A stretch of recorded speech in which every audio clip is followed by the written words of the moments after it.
అందరికీ నమస్కారం. ఈరోజు ఈ వీడియోలో బ్రహ్మముడి సీరియల్ ప్రైమరీ ఫస్ట్కి ఏం జరగబోతుందో చూసేద్దాం. వీడియో చూసే ముందు ఒక లైక్ అండ్ సబ్స్క్రైబ్ మాత్రం తప్పకుండా చేయండి. కావ్య చేతుల్లో నుంచి ఆస్తిని లాక్కోవడానికి ప్లాన్ల మీద ప్లాన్లు వేస్తున్న రుద్రాణి. ఇంటి ఖర్చులు తగ్గించే చర్యలో భాగంగా కుటుంబ సభ్యులు వాడుతున్న కార్లను తీసేస్తుంది కావ్య. ఈ కార్లు వ్యవహారాలన్నీ అడ్డం పెట్టుకొని కావ్యను టార్గెట్ చేస్తుంది రుద్రాణి. ధనలక్ష్మితో కలిసి రచ్చ చేస్తుంది. కారు లేకుండా మేము ఆటోల్లో వెళ్ళాలా? ఏ అధికారంతో ఇంటి పద్ధతులను కావ్య మార్చుతుందో మాకు ఇప్పుడే తెలియాలి అంటూ అపర్ణతో గొడవకు దిగుతారు. ధనలక్ష్మి ఆ మాటలు భరించలేక కార్ల గురించి అడగటానికి కావ్యకు ప్లాన్ చేస్తుంది అపర్ణ. కానీ ఆఫీసు పనులతో తాను బిజీగా ఉన్నానని చెప్పి కావ్య ఫోన్ కట్ చేయడంతో రుద్రాణి ధనలక్ష్మి కోపం మరింత పెరుగుతుంది. పనికి మాలిన సంత అనవసరపు ఖర్చులు తగ్గించడానికి ఇవన్నీ చేయాలనుకుంటున్నాను కావ్య అంటే ఊరుకునేది లేదన్నది ధనలక్ష్మి అంటుంది. ఇలాంటి తద్దిలాలని తట్టుకోవాల్సింది వస్తుంది. ఇంటి తాళాలు తీసుకువచ్చి ఇలా నాకు ఇస్తానని కావ్య అన్నదని ఎప్పుడైతే కావ్య చేతిలో ఇంటి తాళాలు పడ్డాయో అప్పటి నుంచి ఈ పనికి మాలిన సంత మొదలైంది అంటూ ధనలక్ష్మి రుద్రాణిపై సెటర్లు వేసి వెళ్ళిపోతుంది అపర్ణ. కావ్యను ఇంటికి వచ్చిన తర్వాత దులిపి పారేయాలి రుద్రాణి ధనలక్ష్మి ఫిక్స్ అయిపోతారు. లాస్లో కంపెనీ ఓ ఎంప్లాయీ అడ్వాన్స్ కావాలని అడుగుతాడు. కానీ అకౌంట్లు లేవని ఇవ్వడం కుదరదని మేనేజర్ అంటాడు. ఆఫీస్ అకౌంట్లో డబ్బులు లేవని కంపెనీ లాస్లో నడుస్తుందని మిగిలిన ఉద్యోగులతో ఆ ఎంప్లాయీ చెబుతాడు. అప్పుడే అక్కడికి వచ్చిన కావ్య వారి మాటలు విని కోపం పట్టలేకపోతుంది. కంపెనీ లాస్ నడుస్తుందని ఎవరు చెప్పారు?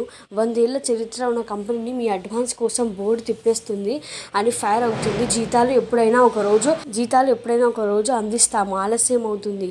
ఉద్యోగుల కోసం కంపెనీ ఏం చేస్తుందో మొత్తం చెబుతుంది. అన్నం పెట్టే కంపెనీ గురించి ఇంత తక్కువ చేసి మాట్లాడుతారా? మీలో ఒక్కరికైనా విశ్వాసం ఉందా? ప్రశ్నిస్తుంది. స్వరాజ్ గ్రూప్ గురించి ఇంకోసారి తక్కువ చేసి మాట్లాడితే పనిష్మెంట్ తీవ్రంగా ఉంటుంది అని వార్నింగ్ ఇస్తుంది కళావతి. అనామిక ప్లాన్. దుగ్గిరాల కుటుంబంపై రివెంజ్ తీర్చుకోవడానికి చిట్ ఫండ్ ఓనర్ నందగోపాల్ చేత దివాలా నాటకం ఆడిస్తుంది అనామిక. కానీ నందగోపాల్ భయపడిపోతాడు. క్లయింట్స్తో పాటు పోలీసులకు తనకు వెళ్తున్నారు.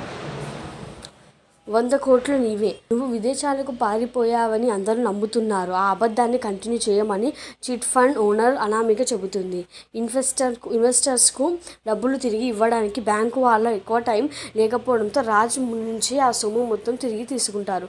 అప్పటి వరకు ఆ 3 నెలల పాటు రాజ్కు దొరకకుండా ఉంటే 100 కోట్లు నీకే దక్కుతాయని నందగోపాల్కు తన ప్లాన్ వివరిస్తుంది అనామిక. ఆమె ప్లాన్ విని నందగోపాల్ ఆనందం పట్టలేక 3 నెలలు తన గెస్ట్ ఎవరికి కనిపించకుండా లవర్తో కలిసి ఎంజాయ్ చేయాల్సిందని ఫిక్స్ అవుతాడు. ఆచూకీ దొరికింది. నందగోపాల్ అప్పు కారణం తెలియని తప్పుకి తాముతో పాటు కుటుంబ సభ్యులు పడుకున్న ఇబ్బందులు చూసి కావ్య తట్టుకోలేకపోతుంది. నో చెప్పాల్సిందే. ఏదో చిన్న పిల్ల అని కావ్యను చూసి చూడనట్లు వదిలేస్తున్నాం, అంతేకాని చేతకాక కాదని కావ్యపై తనకున్న కోపాన్ని బయట పెడుతుంది ధనలక్ష్మి. చెప్పుడు మాటలతో ఆమె కోపాన్ని మరింత పెంచుతారు రాహుల్ రుద్రాణి. ఇక నుంచి కావ్య చేసే ప్రతి పనికి పెట్టాలి అని చెప్పాలి. ఆమె పెట్టే రూల్స్ నో అని చెప్పాలి. తిరిగి మన హక్కుల కోసం సంపాదించుకోవాలన్న ధనలక్ష్మితో అంటుంది రుద్రాణి. ఇదంతా జరగాలంటే ఆ కావ్య ఇంటి బాధ్యతలు తీసుకోవడానికి పనికిరాదని నిరూపించాలని రుద్రాణి చెబుతుంది. ఇదంతా నీ వల్లే సాధ్యమవుతుంది, ధనలక్ష్మికి సరిపోతుంది. రాజ్ సైటర్స్ భార్య కాదు బాస్. తను పెళ్లి చూపులకు వెళ్తుండగా తన కారు ఆగిపోతుంది. లిఫ్ట్ ఇవ్వమని కోరుతాడు. కారు ఎక్కిన వ్యక్తితో కావ్య తన భార్య కాదని బాస్ అని చెబుతాడు. రాజ్ తను డ్రైవర్గా జాబ్ చేస్తున్నానని అంటాడు. నందగోపాల్ ఫామ్ హౌస్ అడ్రస్ కష్టపడి పట్టుకుంటాడు. కావ్య ఫామ్ హౌస్లోని బెడ్రూమ్ పూలతో అందంగా డెకరేట్ చేసి ఉంటుంది. బూత్ బంగ్లాకు జిరాక్స్ కాపీలా ఉందని కావ్య అంటుంది. అనుకోకుండా కాళ్ళు జారి రాజ్పై పడుతుంది కావ్య. ఆమెను పట్టుకోపోతాడు రాజ్. ఇద్దరు కలిసి బెడ్పై పడిపోవడం నేటి బ్రహ్మముడి సీరియల్ ముగిసింది. మరిన్ని వివరాలు తర్వాయి భాగంలో చూద్దాం. మీకు కనుక వీడియో నచ్చితే ఒక లైక్ అండ్ సబ్స్క్రైబ్ మాత్రం చేయండి.